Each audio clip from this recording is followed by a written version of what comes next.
Hello and welcome to my tutorial for the any percent glitchless category of The Legend of Zelda Majora's Mask.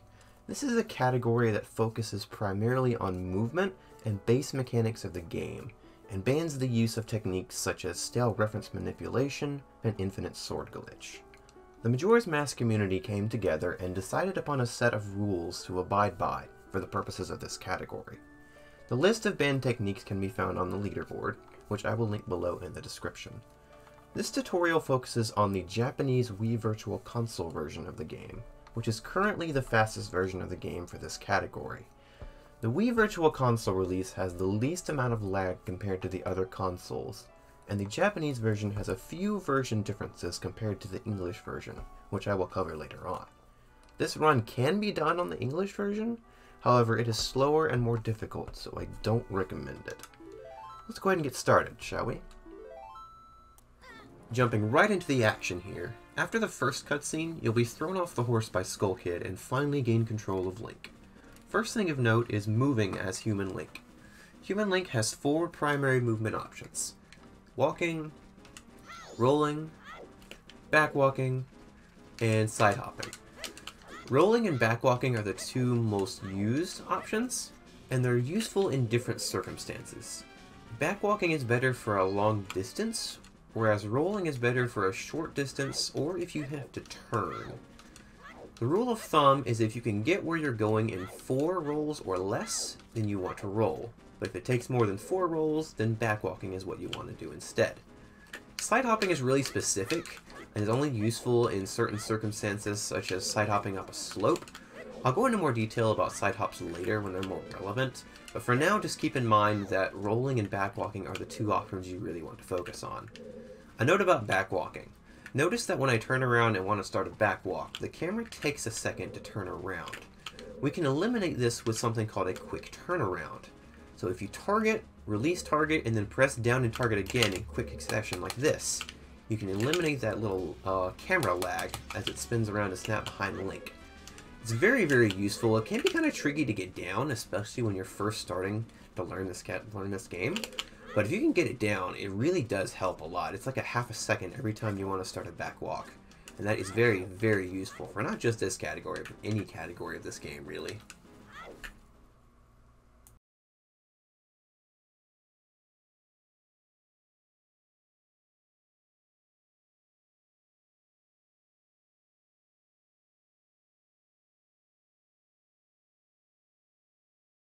Skull Kid turns Link into a Deku here. Deku, however you want to say that. The same general movement options apply for Deku as they did for Human. You have your walking, you have your backwalking, side hopping, and instead of rolling, Deku Link actually spins around. One important note is that all the transformations, Deku, Goron, and Zora, all actually have a slightly faster movement speed than Human does. It's not significant, but it is worth mentioning, and it will come into play a little bit later on, so just keep it in the back of your mind. For these flowers here, all you have to do is just stand on top of them and hold the A button, and there's a little puff right there. As soon as you see that little puff, you can let go of the A button, and boom, you can start flying. Fly over this way, spin to get to the door, and then in this room here, what you're supposed to do is fly over here, fly up there, there's a chest with some Deku nuts in it, and then fly over there, and then over to there to exit the intro area. But what you can actually do is from this flower, you can make it over and land on this ledge here. Skips a few ledges over there. And then right here, there's actually a small trick. It's called Tatl text skip. So normally when you walk onto this flower, Tatl's going to talk to you and point out, hey, there's a tree-looking thing over here. You might want to check it out. What we can actually do is we can skip that text trigger by being in a precise position. There's 2 ways you can do this. You can either stand here on the edge and do like a 2 side hop method, sort of like that, or you can go right here on the corner, which is what I prefer to do, and do a 1 side hop, like that. I'll show it again just to show you that it actually does skip the text trigger. So here is the double side hop method from right about here. If I can get the angle just right, and just showing this off. If you have to do this much setup to get it to work, it's not worth doing it in the first place. It only saves like 2 seconds, if that. But there's the 2 side hop method, and then here's the 1 side hop, which I prefer. Go about right here, and I do this. So there we go. If you have to try to stop and set it up, then don't even bother going for it. It's not that big of a time save. It's just something you can start going. You can try to go for, and if you miss it, whatever. But don't worry about it too much just until you get to a higher level. And even at a higher level, I doubt you really want to worry about it too much.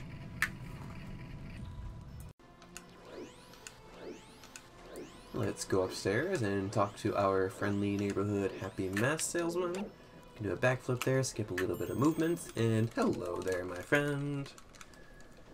Luckily, cutscenes are shortened here, so we don't have to talk to him forever. We just say hi and peace out. Bye-bye. We'll see you later. And thus begins the infamous first cycle of this game.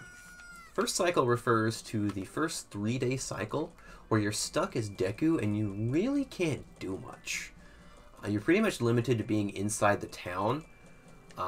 The objective is to get to midnight of the 3rd day as quickly as possible so you can get your ocarina back and ultimately become human.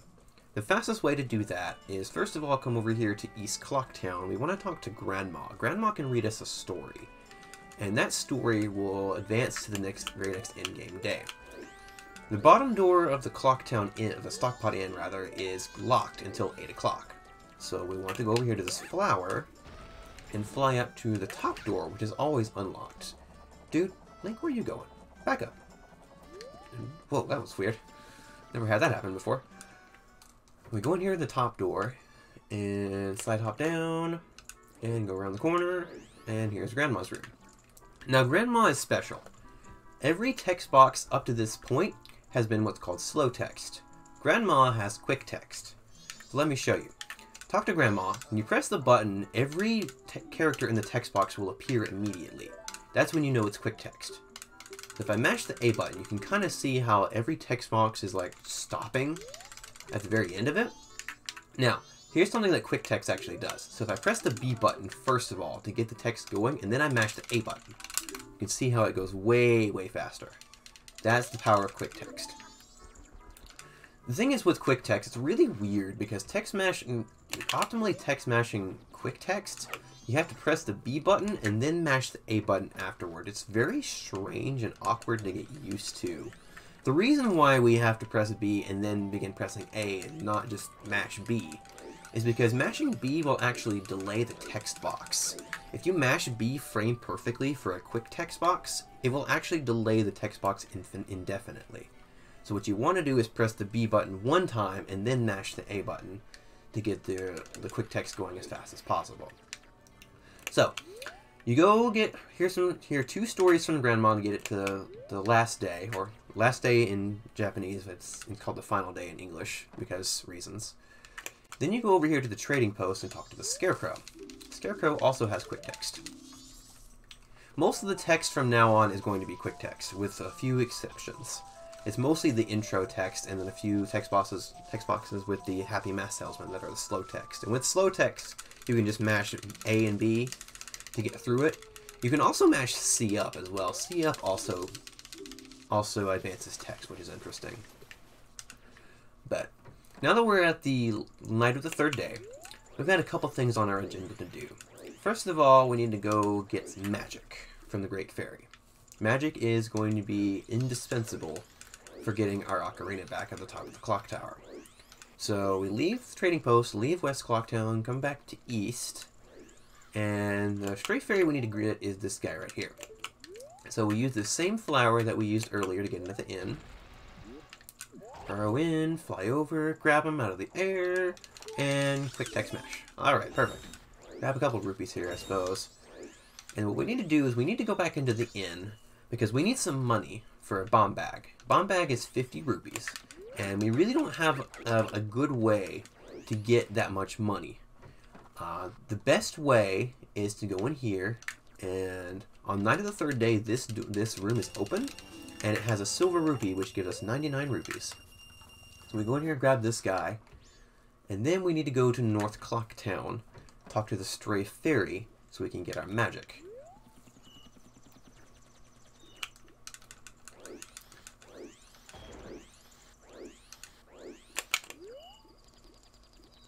Go up here to North Clock Town and go in.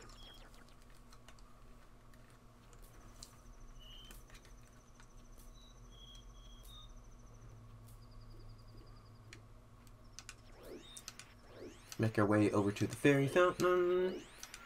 You can probably already see why this part of the game is so infamous for being not very exciting. So turn the fairy here. The fairy actually has quick text. That's removed in this version that I'm playing right now, but the fairy does have quick text, so you just press the B button and then mash the A button through it. We'll come in here and get us some magic. That'll allow us to shoot Deku bubbles and get us our ocarina back, as well as one other function later on in the game, which will be kind of important. We'll get into it when we get into it. This bit right here is slow text, so you just mash A, B, and C up. I usually don't mash C up. Optimally you would, but mashing C up is pretty difficult to do, so go for it if you want, but A and B normally works just as well for me. Okay, now with our magic in tow, we need to head toward the, go back to West Clock Town and go to the bomb shop. Because we want to buy the bomb bag. And although we can't use bombs as Deku, it is faster to get the bomb bag now versus getting it later. Oh, and something important. When you go into the bomb shop, if you talk to this guy like immediately, he takes a minute to walk up to the counter. What you want to do is you want to wait until he gets all the way up to the counter before you talk to him. Because otherwise you're waiting in this menu, and anything that makes in-game time freeze is no good, because you're waiting on midnight. So if you're sitting in there waiting in this cutscene for him to walk up, you're just wasting in-game time. Or wasting time, rather, when you could be waiting when in-game time is progressing. So grab our bomb bag, and then we head back out here to South Clock Town. And then we can do something we call Moon Tier Skip, where you can do, there's two ways you can do this. You can either target right here and do a twisted backflip like that, where you target here, backflip, and then let go of everything, and Link will grab the ledge. Or you can do a trick called a gainer, where you target here in the corner and do a backflip like this. Gainers are kind of difficult to do. One thing I can recommend is that if you're actually in a corner, a gainer is a lot easier. Normally, a gainer is only 1 frame. You have 1 frame to retarget after doing the backflip, so it can be kind of difficult. But if you're in a corner, it gives you 2 frames, so it's pretty easy to do. But with either of those methods, get yourself up here at midnight of the 3rd day, and sit here at the clock tower waiting. We'll do a couple more gainers later on, so I will review how to do gainers at those points as well.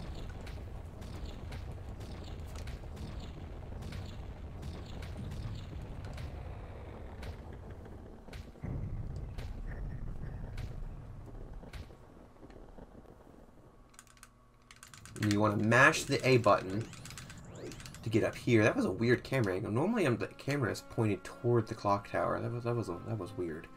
But there's a little text trigger for Tatl right there. You want to actually, if you mash the A button and go towards the clock tower, it'll actually skip it. Alright.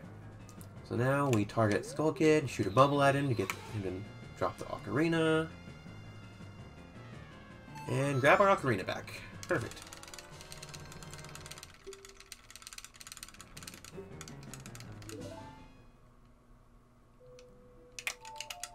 Learn our Song of Time.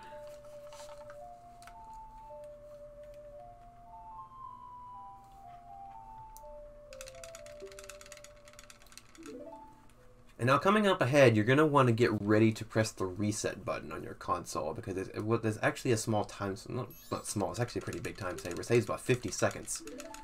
Coming up ahead, you want to equip the ocarina. Just ocarina, don't worry about equipping bombs for now, just ocarina. Then pull it out. On the Japanese version, you actually have to pull it out twice here. On the English version, it'll just automatically stay pulled out. But then you play Song of Time, get your finger on the reset button, and then right after you press yes to save here, reset your game. Normally there's a long cutscene. It's like a flashback that shows you what happened when you get thrown off the horse and get turned into a Deku again and all that. But if you reset your console as soon as you save, it actually eliminates that.